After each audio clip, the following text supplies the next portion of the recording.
priča korupcija. Korupcija je nešto ko špendiš pare, šalješ pare nekome. Zašto bi to treba biti kažnjivo?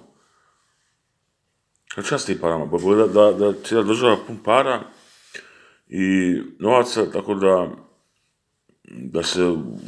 bude jednako, razumijete, da jednake šanse.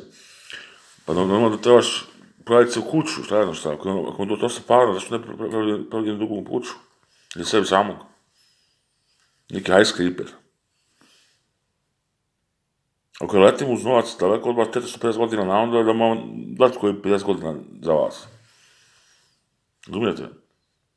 Tu u visini svakog pojedinca. Ne vidim kao svaki milijardu Hrvata, tako ja imam novaca. Znači, milijardu puta više. To je jednostavna matematika, to je moje iskustvo. Ako ima milijardu puta više nego milijardu Hrvata, ili isto toliko, onda imam milijardu Hrvata novaca. Imao sam milijardu puta.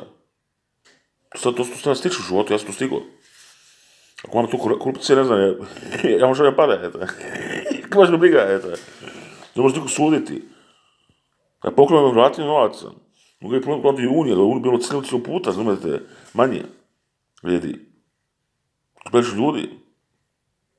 Neka se uzme svaka nacija sebe, nekog čovjeka u mene, koji ima za milijardu dosta nepovene, milijardu ljudi da se brine. U lokalizacijama, gradovima, šta ja znam, da se krene nešto u Europi, da se krene u svijetu jedna. Ako sad nisi imao pare, sad imaš pare. I sad taj ima da kupiš kuće. Pito Bastava, kupite, pravite kuće, i oni koji kuće prave, ti sa put džepova. Ako treba biti, treba milijardu puta više pare, i to su milijon radnika. Hvala lijepo.